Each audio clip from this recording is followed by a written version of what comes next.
मंडळी, गौतम अडाणी हे नाव आज प्रत्येकाला माहिती आहे। गौतम अडाणी ज्या वेगानं जगातल्या श्रीमंत उद्योगपतींच्या यादीत आले, त्यापेक्षाही अधिक वेगानं ते नवीन वादाच्या भोवऱ्यात अडकत चालले। The Modi-Adani nexus has become a national disgrace, tarnishing India's global reputation. 25 जानेवारी 2023 रोजी American short sell company Hindenburg रिसर्चने अदानी ग्रुपवर स्टॉक मॅनिप्युलेशन आणि अकाउंटिंग फ्रॉडचा आरोप केला होता। आता या घटनेला 22 महिने उलटून गेलेत। अडाणी समूहावर पुन्हा एकदा गंभीर आरोप झालाय। आता पुन्हा एकदा गौतम अडाणी यांच्यावर मोठा आणि गंभीर आरोप झालाय। आंध्र प्रदेशातील सौर ऊर्जा प्रकल्पासाठी अडानी ग्रीन कंपनीनं अमेरिकेतून गुंतवणूक मिळवली होती।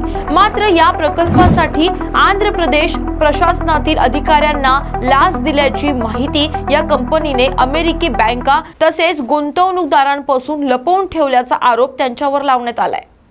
गौतम अडाणी यांनी नियम मोडले आहेत हे आता पूर्णपणे स्पष्ट आणि अमेरिकेतही हे प्रकरण आता गाजत आहे।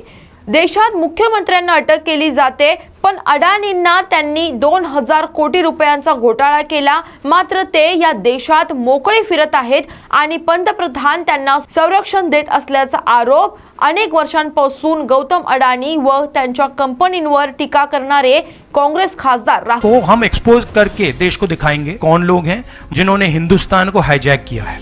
भारताच्या सरकारी अधिकाऱ्यांना 2000 कोटी रुपयांपेक्षा अधिकची लाच देणं, गुंतवणूकदार आणि बँकांशी खोटं बोलणं आणि त्यातून अब्जावधी रुपये गोळा केल्याचा आरोप अमेरिकेतील न्यूयॉर्क येथील सरकारी वकिलांनी भारतातील प्रसिद्ध उद्योगपती गौतम अडाणी यांच्यावर केलाय।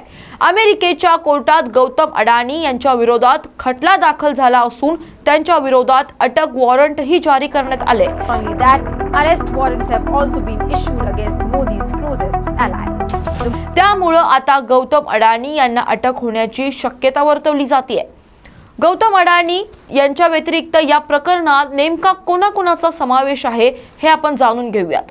अडानी ग्रीन एनर्जीशी संबंधित अमेरिकेचे प्रकरण अमेरिकन कोर्टात गौतम अडाणींसह 8 जणांवर कोट्यावधींची फसवणूक आणि लाच घेतल्याचा आरोप आहे।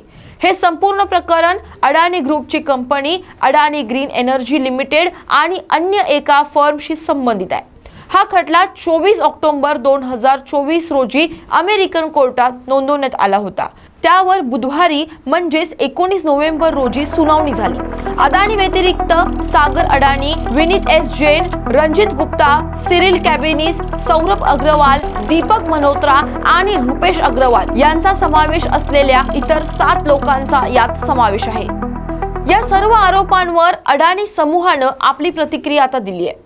लाच दिल्याचा अमेरिकी प्रशासनाचा आरोप अडाणी समूहाने फेटाळून लावलाय। हे आरोप आधारहीन असून आम्ही सर्व कायद्यांचे पालन केले आहे। या संदर्भात योग्य ते सर्व कायदेशीर मार्ग वापरले जातील।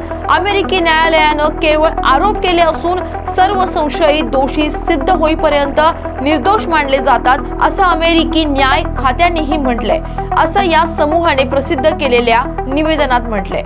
अशाच बातम्यांसाठी पहा न्यूज मराठी 24/7। नवा भारत, नवा विचार।